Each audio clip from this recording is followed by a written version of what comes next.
As we turn to God in a moment of prayer, I'd ask you to do something a little different today, just to open your hands and just lay them on your lap. It's as a sign of our openness before God. So let's turn to God in a spirit of prayer. God, we come to you with arms wide open, with hands wide open, just with our lives open to you. We ask that you would speak into our lives, you would speak into those deepest parts of who we are, that we have ears to hear what it is that you would say to us. We give you permission to move, God. We give you permission to move in mighty ways. And it's in you that we live and move, and it's in you that we find rest. Amen. So we've been in the midst of a sermon series on vacation.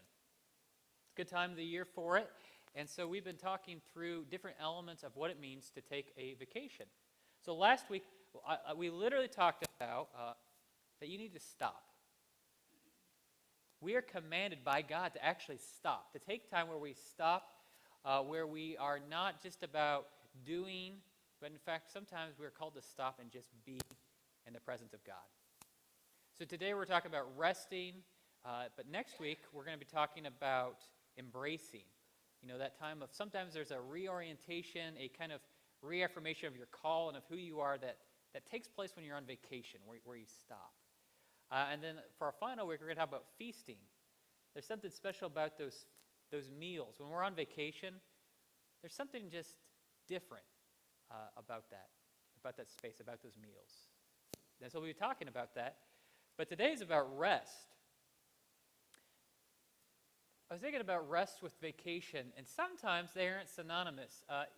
Sometimes, especially on family vacations, anybody family vacations find that sometimes they aren't as restful as you hoped? Anybody? I say half the congregation's honest, the other half. Sometimes it's tough. It's tough for us to rest. It's tough for us to take that break to get away from it. You know, I was thinking about our family vacations growing up. The family motto around vacations was everybody do your own thing. It's kind of like an informal family motto. And sometimes that was a recipe, though. I mean, the idea is that everybody can enjoy themselves if everybody just kind of has fun and does their own thing. But sometimes it wasn't the case. Like one time we went down to the Caribbean islands, Curacao. And if you've ever been to the Caribbean, the water is amazing. It's this crystal clear blue water. The beaches are amazing.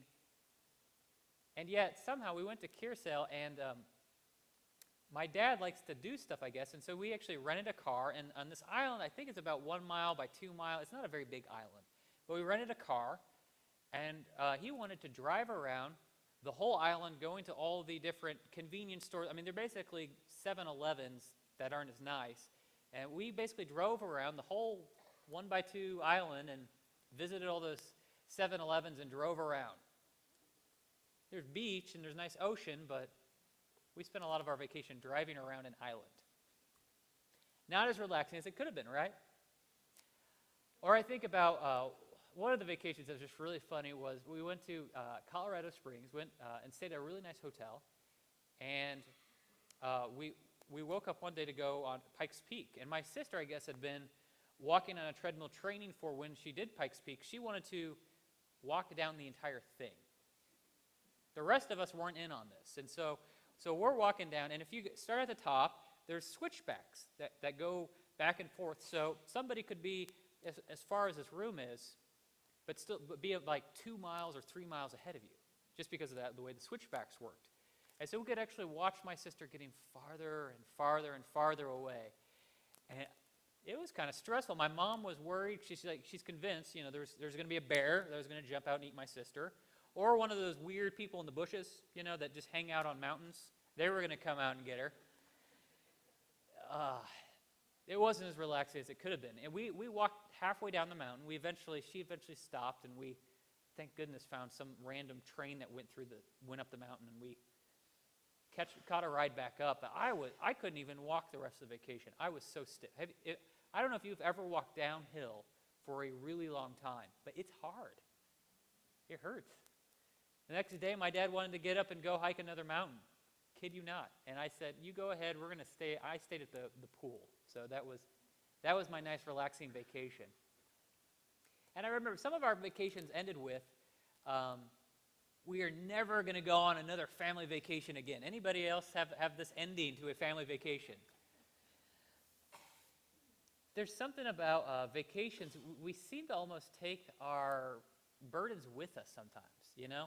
They aren't as relaxing as they could be. You know, we go and we actually go to a nice destination area, and it should be relaxing, and yet it's not. So I was thinking about relaxing things, spa things, things that relax us. And I caught a couple spa treatments that I think, if you're looking for something different, might be up your alley. This first one, if you ever wanted to get like a softer face, you could get some snails apparently and put on your forehead. I probably have some snails in my backyard if you want to come over. We could put them on, and that looks relaxing, right? And this is actually a thing. The next one are called doctor fish. So there's this, you get a tank of water, and there's these little fish. It's popular in Japan. It's actually not legal in America, but these little fish eat all the dead skin off your feet. So they just kind of nibble at your feet. So it's supposed to be pretty good and relaxing. But you know, if that's not your thing, you can always get a nice massage. And what better way to get a massage than with snakes? You can get a snake massage. That sounds awesome. This is not like the Indiana Jones style massage. I didn't want to end on snakes, so my last little guy is of we need spa time though, right? We need time to get away from it all. But for some of us, this is hard. It's sometimes hard to relax. I mean, resting by its very definition is taking it easy. But it seems like taking it easy is hard work. It's hard for us to stop. It's hard for us to put things aside. It's hard for us to rest. It's difficult. So some of us go to extremes to have these spa days, trying to take time off. Because the truth is, it's hard work to rest.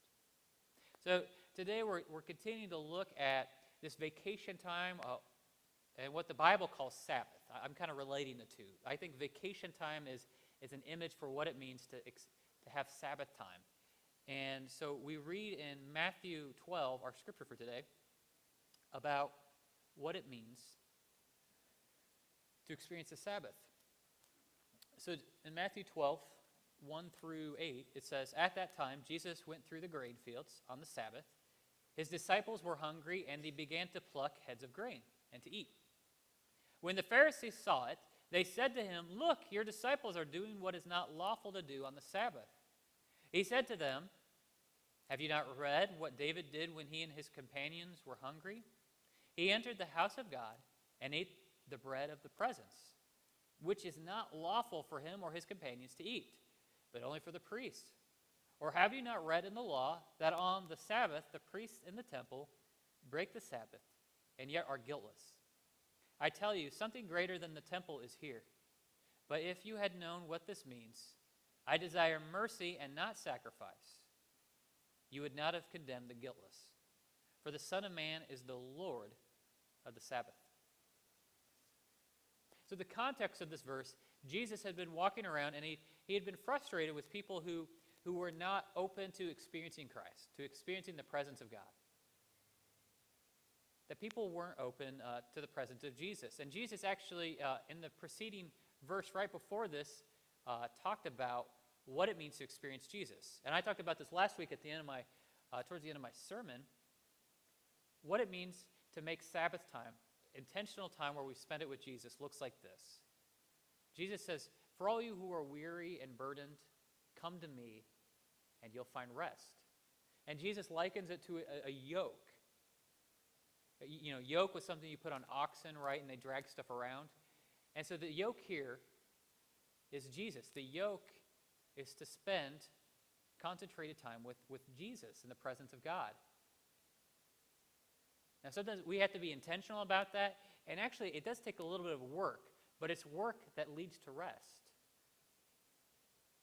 See, because finding rest is sometimes hard work, but that's what we're called to do. In the presence of God, we're called to be intentional, to fight for time and for space, to rest.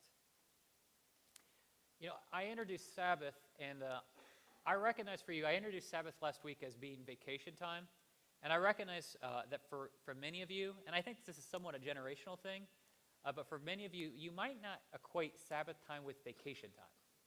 For some of us, we grew up with the idea of Sabbath that was maybe a little bit legalistic.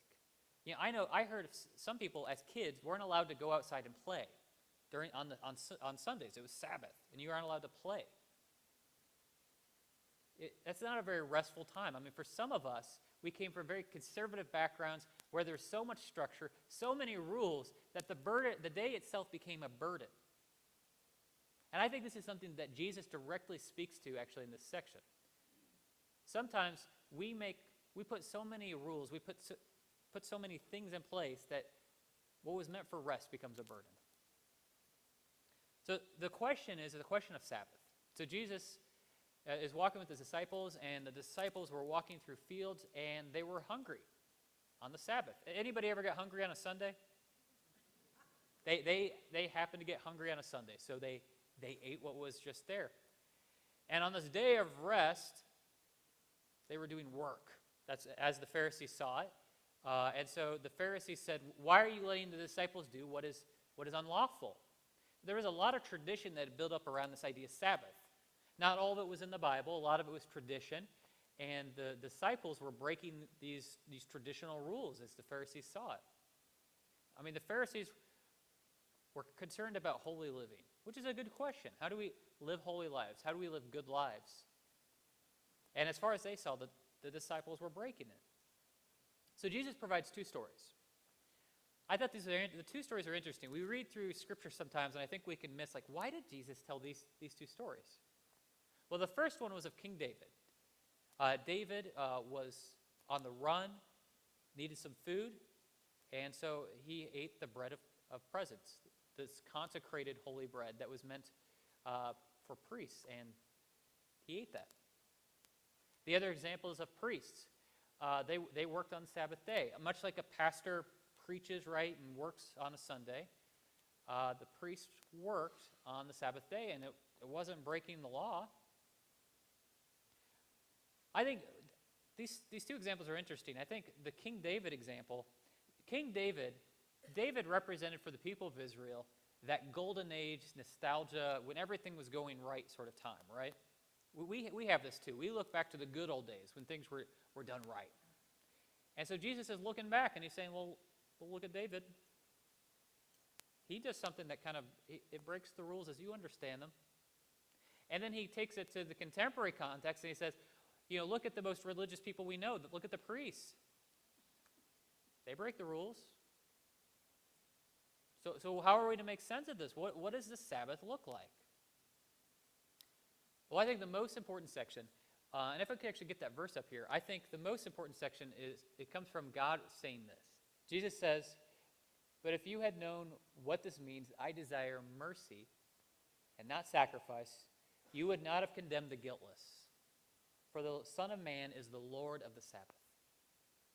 I think that phrase is so important and so central to what it means to experience the Sabbath, but also I think what it means for us as people living in the presence of God. This phrase, "I desire mercy and not sacrifice." I desire mercy and not sacrifice. See, the meaning of mercy comes from the Greek word helos, and it means it's a posture of receiving, right? We're receiving something that is a gift. And so many of us, we try to live lives of sacrifice, of doing. If I just do more, I can be a good person. If I just sacrifice more, I would be a better person. And what God says, what God desires for us is that we would stop and that we would just stop and find rest in Him. God doesn't want somebody with a martyr complex who's walking around saying, "Look at all the stuff I've done. No one appreciates me." God doesn't want somebody who is an overachiever and is really efficient and is productive and is the best at what they do. That's good, that's fine. But if that's how you define yourself, what this verse is saying is you're missing it. You're missing it. You don't have to go and keep making those sacrifices because Jesus has already done that. Jesus has already made the ultimate sacrifice on your behalf, so you don't have to keep living your life as a giant sacrifice every day. But instead, you're called to live and to rest in God's mercy, to live underneath the grace of God, to just be in God's presence, not having to prove yourself, but just to be in God's mercy. And in turn, you're called to extend that mercy to those around you. You're called to live differently. People should experience you differently.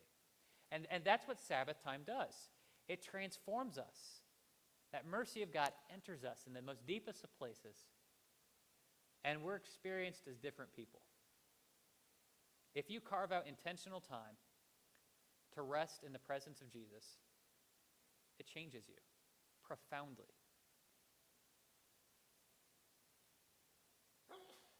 I was thinking about this through the lens of vacation. Have you ever heard that phrase, island time? We need to live on island time. Island time, and you can experience this in the southern part of the United States too, by the way. People who move at a snail's pace is how I would define it sometimes. Have you ever had this where you've gone into a different place and people are just moving slowly? Anybody else? That's island time. Now, when we actually went down to that Caribbean vacation, they actually warned people on the plane. You got to warn all us Americans. They move at a different speed.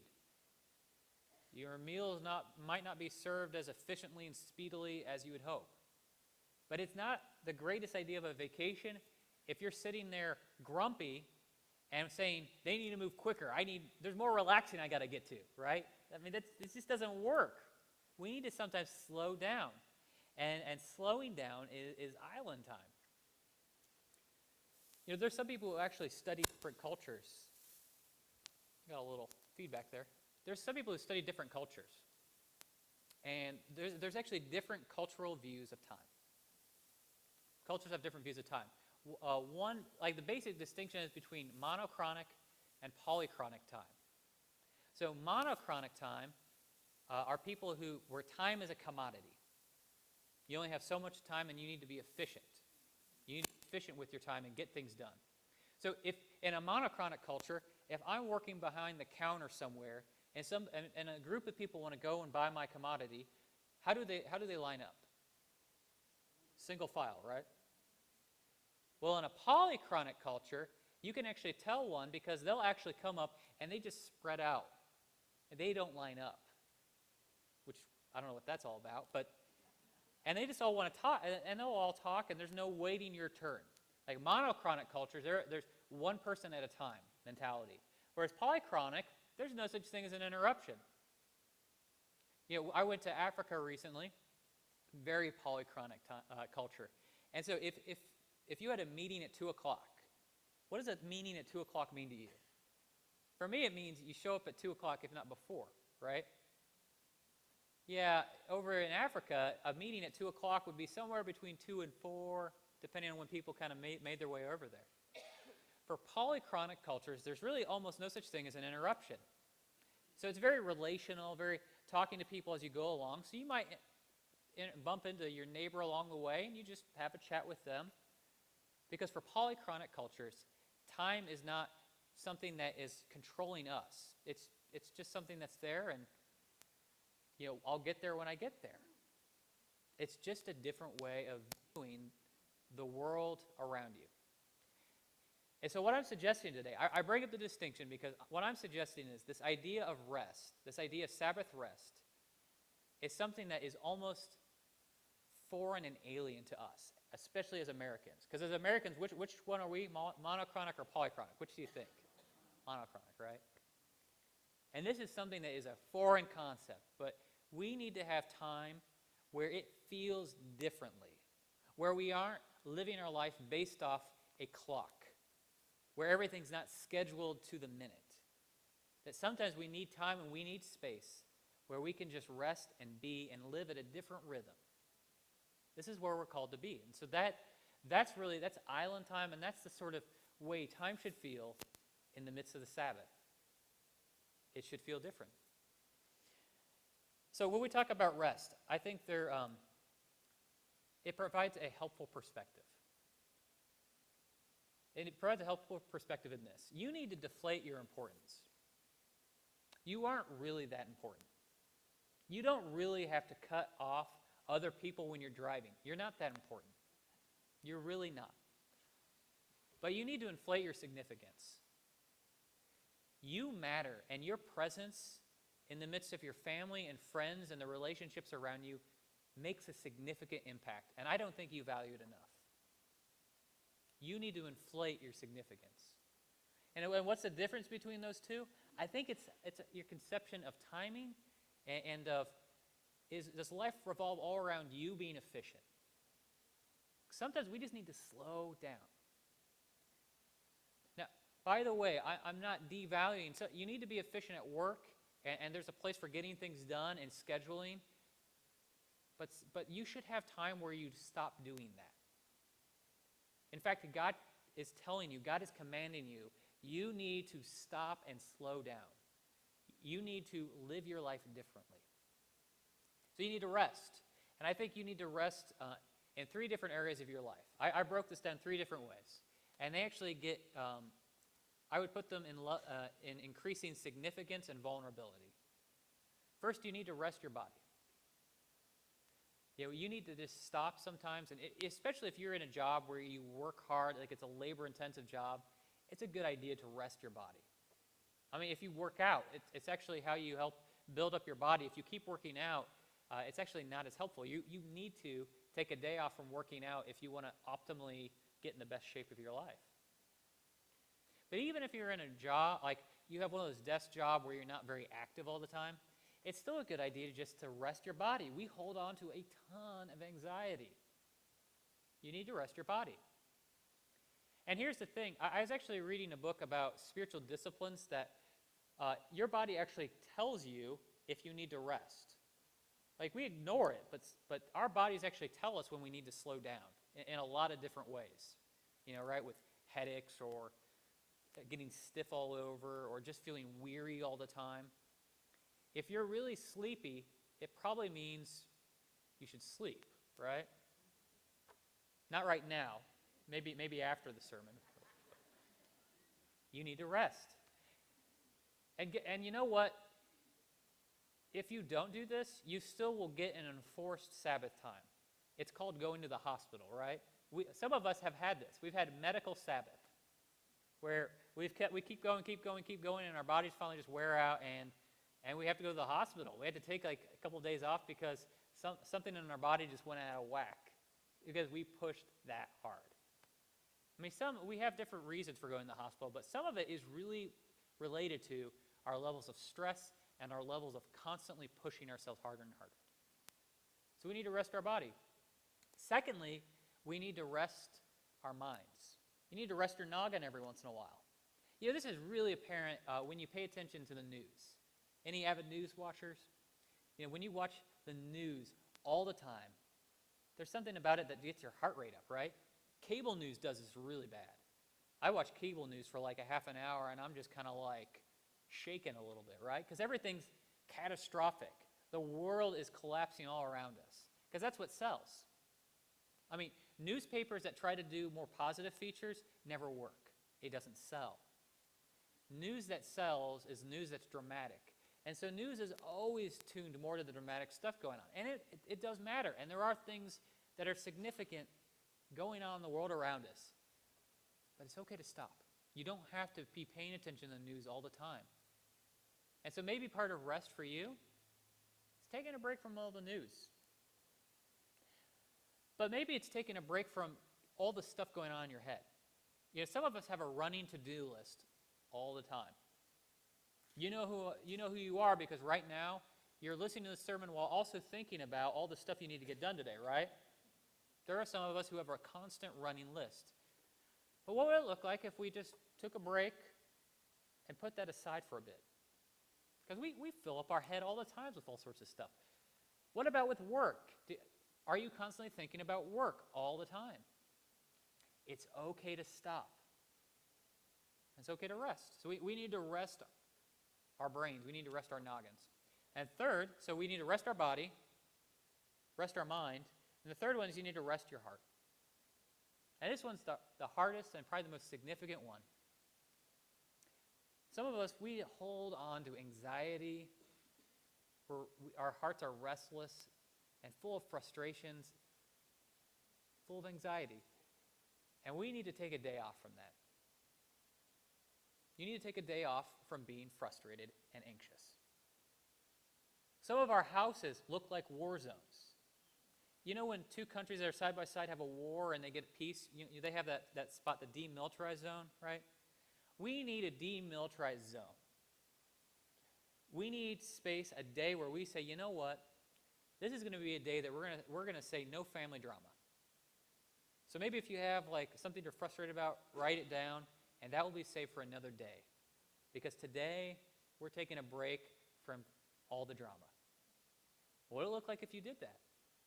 How would your house look if you took a day off and you really took a day off from anxiety and stress? Would things look different? Again, this is hard. I'm not saying you just flip a switch and all of a sudden everybody's, happy people. What I'm saying is, what would it look like if we were intentional about setting aside stress and anxiety for a day? At least just a day. And say, you know what? That's going to be there tomorrow, but today I'm just going to rest in the presence of God. How would it transform our homes? So, I think back to the scripture. We're like the disciples. We're hungry for rest. We're hungry to stop. To just pluck those greens, right? And just to stop and to rest. But we're also like the Pharisees at the same time. Is it okay to stop?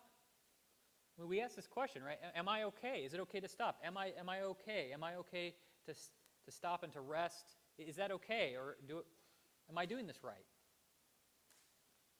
And what Jesus says is, yes, it's okay to stop. There's a tension, I think, on Sabbath. On the one hand, you do need to have some structure if you want to be intentional about taking a day off, right? You have to structure it and put some boundaries around it.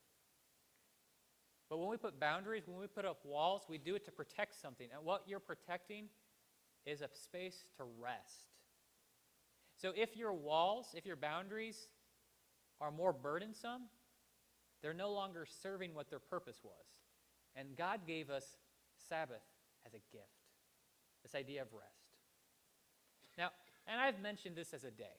And I recognize, though, that for some of us, we can't carve out a day. In our current schedules, if we're being completely honest, we can't do this. So carve out a half day. Carve out an hour.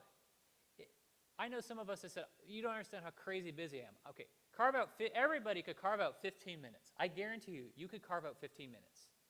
I think you could do it daily, as well as having a longer day. But carve out at least some chunk of time in your week where you can just rest.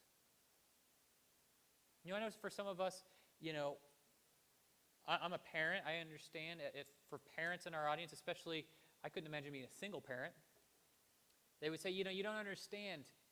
I have kids. It's always go, go, go all the time.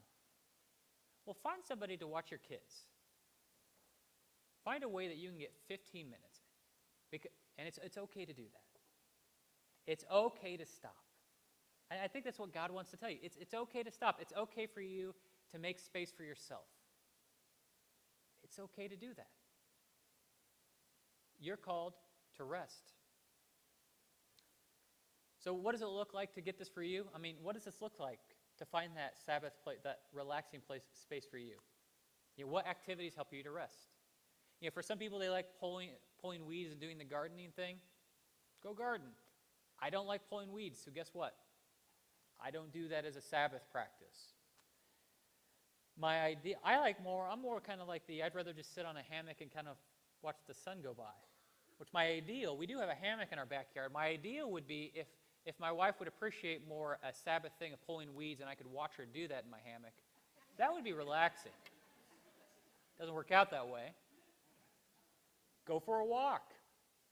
It's relaxing. Paint. Listen to music. Play music.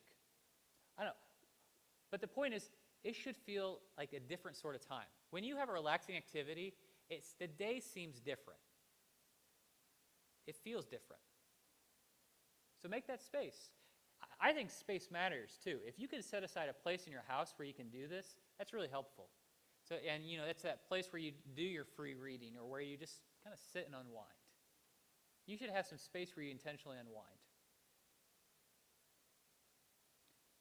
And I think we're called to do this, have some alone time, but also together time. If you're in a household where you actually have a family unit with you, build it in some like ritual and some intentional practices where you have time where you come together, where you check in on each other's day, and where you encourage one another. Because this is time where we spend in the presence of God. This is where the vacation analogy kind of breaks down a little bit, because this isn't just time where you're just spending me time. This is time spent in the presence of Christ, where you recognize Jesus has already made those sacrifices so that we don't have to live a life of trying to constantly sacrifice and prove ourselves. Jesus has taken our burden so we don't have to carry it. That's what this space is meant to be. It's meant to be time where we realize as we're walking along, we keep picking up burdens that aren't our own to pick up, and so we have to take a day where we actually get rid of them. We lay them off. We lay them to the side. And we give them up to God. So what does it look like for you to find some vacation time, some Sabbath time? And what would it look like? I mentioned last week that Sabbath is a justice issue as well. This is something that actually benefits everyone in culture. They talk about the idea of social unrest, the idea that there is frustration between social classes, rich and poor, and finding space. I think that's one of the biggest things that causes social unrest is some people just feel like they just don't have space to rest. So what would it look like if you gave the gift of rest? So picturing a single parent who works all the time and then has their kiddos after they get off work. What would it look like if you're somebody who's able to do this? What would it look like if you gave the gift of rest and say, hey, you know what? I'm going to take a night and I'm going to babysit for you. You go out and you do whatever. I got this. What would it look like? What would it look like? We all know people who carry anxiety and frustration and all that stuff. What would it look like if we said to someone, you look like you're having a rough time. You want to go out and get a cup of coffee, and I'm just going to listen. What if we listen more? And so I'm not saying you need to go and try to provide a lot of advice and try to fix people's lives. People a lot of times don't need it. They just need somebody who cares enough to listen. And what if you did that? What if you gave the gift of rest and you were that person who just went and listened? Would that change your family? Would that change this community? What would it look like if Wesley Chapel did this? If we went out, even to people who we don't know very well, but we actively tried to give the gift of rest. We gave people space to just be, especially being in the presence of Jesus. We need to stop and we need to rest in the presence of Christ. And that's what Christ calls us to do, is to rest in him. Let us pray. God, today we come to you and we just acknowledge we're busy people. We have schedules that are crazy full. We are constantly going, and for some of us, this message, it sounds kind of crazy and weird, the idea of slowing down. But we know, God, you call us to stop and to slow down, to rest in your presence, and to know your love. God, we don't have to keep trying to prove ourselves, because our worth isn't based off what we do, but it's based off of who you are in us and who we are in you. God, we are sometimes called to stop and to rest because we don't have to prove ourselves any longer. We can rest in your presence. And so, God, help us to enter that rest.